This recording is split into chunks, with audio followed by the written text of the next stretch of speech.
For centuries, our ancestors around the world have created hairstyles that are unique and rich in cultural heritage.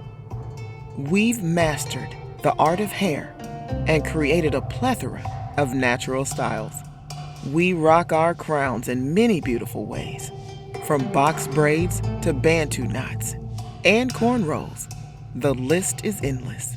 Hairstyling is a talent thickly braided into our history that reconnects us to our past, to the generations before us who have blessed us with this gift that now runs in our blood and throughout our hair strands.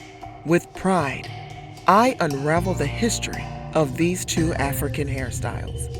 Hairstyling is an art form that goes back ages and a significant part of Malagasy culture.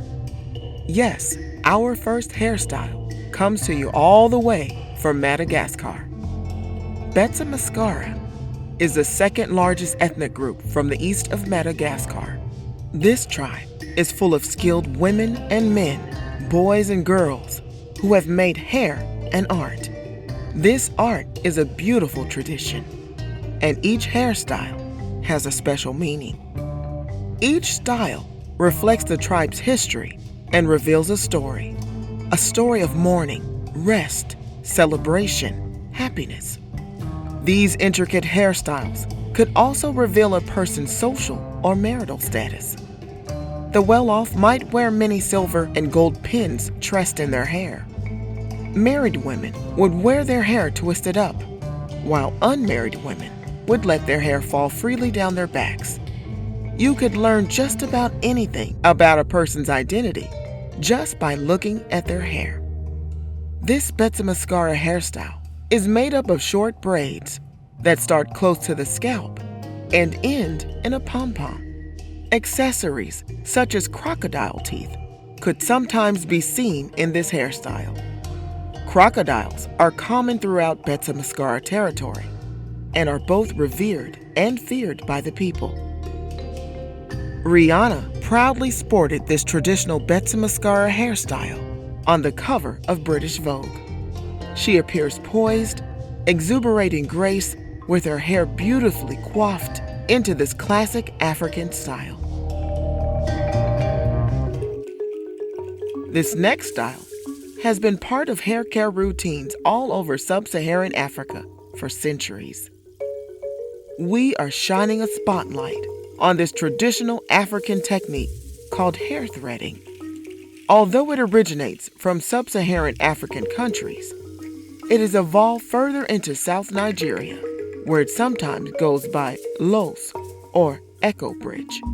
This hairstyle is a long tradition and natural method that generations of Black people have used to style and strengthen their hair.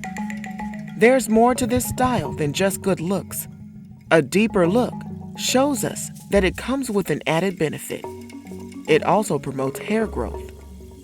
And instead of reaching for your blow dryer, you can use this technique as a safe way to lengthen and stretch your hair as well, thus avoiding heat damage. As the name suggests, this protective style consists of wrapping sections of hair in thread from root to tip. Cotton, silk, or wool threads can be used in styles of all kinds can be woven. It's breathtaking how the threaded strands cause the hair to stand up from the scalp into pliable three-dimensional designs. These gravity-defying styles sometimes resemble crowns, skyscrapers, geometric shapes, and other complex creations. For years, Black people have felt pressure to fit in, to straighten our textured locks, and have always second-guessed ourselves with those looming questions. Is this hairstyle appropriate? Do I look presentable? Is this acceptable? We're here to say that yes, wearing an afro to work is professional. Yes, I can wash my locks as often as I like. Also, no, box braids aren't too heavy. And no, 4C hair isn't too much work. The evolution of Afro hair has changed the social and cultural conversation about the stigmas around Black hair. and the natural hair movement is booming.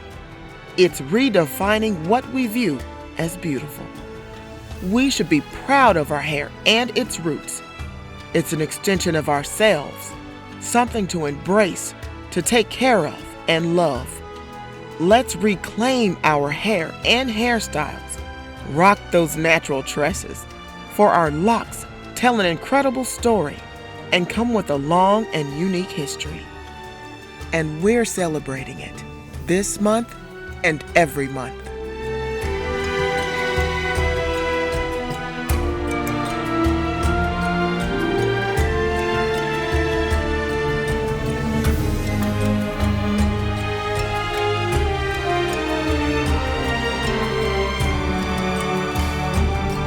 For centuries, our hair has been a way to express our creativity and culture. But imagine if it meant the difference between life and death.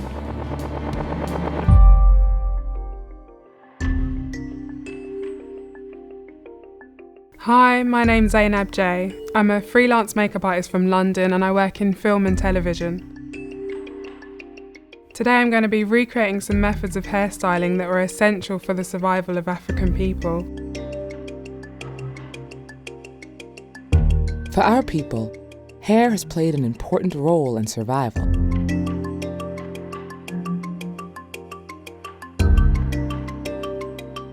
Our ancestors would place rice, seeds, and sometimes gold on the scalp between two sections of hair.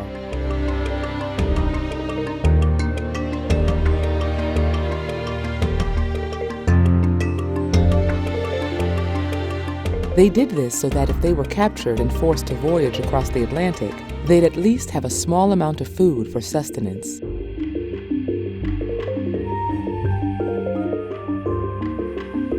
The technique was also used if they were planning a brave escape. Seeds and gold could help them build their new life. Finding out that people hid food in hair was really a shock to me, but I also wasn't surprised because I don't think there's a style that is more meaningful than braiding. It's been used for so many reasons throughout African history. It makes the style even more meaningful, even more powerful, gives me even more of a reason to wear braids proudly. I've been lost and I've been found, but I know someone who light my way, raise me up and show me the way, 'cause I know right now we found our place. In the 1800s, African women were required to keep their hair covered in head wraps, except on Sundays, when some could remove the wrap and style their hair for church. When left with nothing but their spirit, resilience shone through. Butter and other household items were used to moisturize and condition.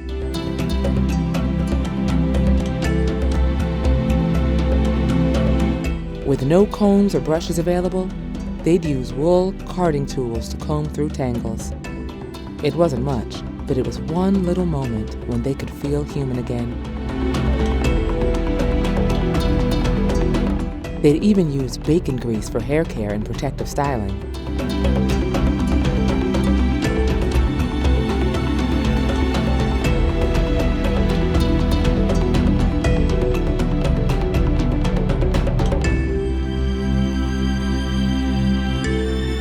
If our hair could talk, it would tell you a story of power.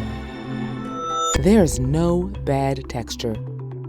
Our coils hold the DNA of survivors. Be proud. Be bold. Be unapologetically yourself.